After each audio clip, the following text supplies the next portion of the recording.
ایک بندہ تھا، اس نے دکان کھولی اور اس نے دکان کے اندر نا چیزیں بیچتا تھا، تو وہ اس کا نا کاروبار اس طرح نہیں چل رہا تھا جس طرح اس کو امید تھی۔ تو ایک بزرگ تھے نیک، ان کے پاس وہ چلا گیا دعا کے لیے، اس نے کہا حضور میرے لیے دعا کریں، اس طرح میری دکان ہے۔ تو وہ باتیں بہت کم کرتے تھے، انہوں نے اس کو سمپلی یہ کہا کہ تم نا ایمانداری کے ساتھ ناپا تولا کرو، بس یہ کہا کہ وہ چپ کر گئے۔ وہ بڑا اس کے بندے کے دل پر اس بات کا اثر ہوا، گھر آیا، دکان پہ گیا تو جو ناپنے تولنے والا ترازو تھا نا، وہ اس نے اٹھا کے دکان کے باہر رکھ دی۔ اب اس نے جب دکان کے باہر رکھا تو جو بندہ بھی اس کی دکان سے کوئی چیز اٹھاتا، باہر جا کے اس کو وے کرتا اور اپنی مرضی سے جو پیسے بنتے وہ اس کو پکڑا۔ اب کئی بندے کم دیتے تھے مگر کئی بندوں نے پورے دیے، اور کئی بندے ایسے بھی بیچ میں تھے جو اس کو زیادہ بھی دے جاتے تھے۔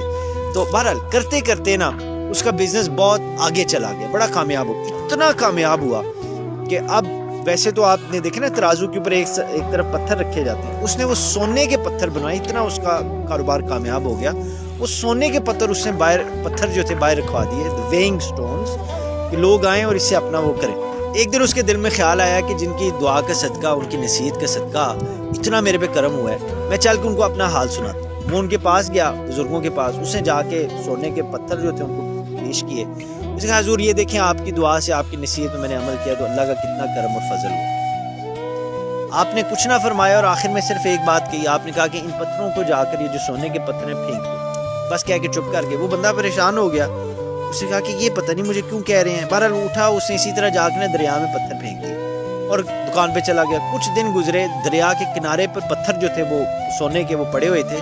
چند مسافر گزرے، انہوں نے دیکھا، وہ سونے کے پتھروں کو اٹھایا تو دیکھا تو اس دکاندار کی مہر لگی ہوئی تھی۔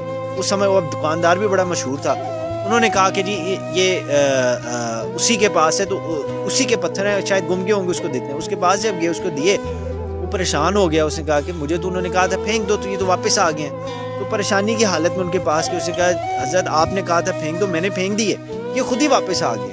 تو آپ مسکرائے، وہ جو بزرگ تھے، اور مسکرا کے انہوں نے کہا یہی تو تمہیں سمجھانا چاہتا ہوں کہ جو حق حلال کی روزی ہے اس کو پھینک بھی دو گے تو کہیں نہیں جائے گی، وہ واپس آئے گی۔ اتنا بڑا یہ سبق ہے۔ تو آپ ایمانداری کے ساتھ اللہ پر بھروسہ کر کے، اللہ کو راضی کرنے کے لیے with all honesty، جو بھی آپ کا کاروبار ہے حلال، حق حلال کا، اس کو آپ کریں، اور انشاءاللہ تعالی وقتی طور پر سیٹ بیک آ بھی جائے مگر آپ آگے بڑھیں، انشاءاللہ تعالی کامیابی آپ کی ہوگی، میرے اللہ کے فضل و کرم۔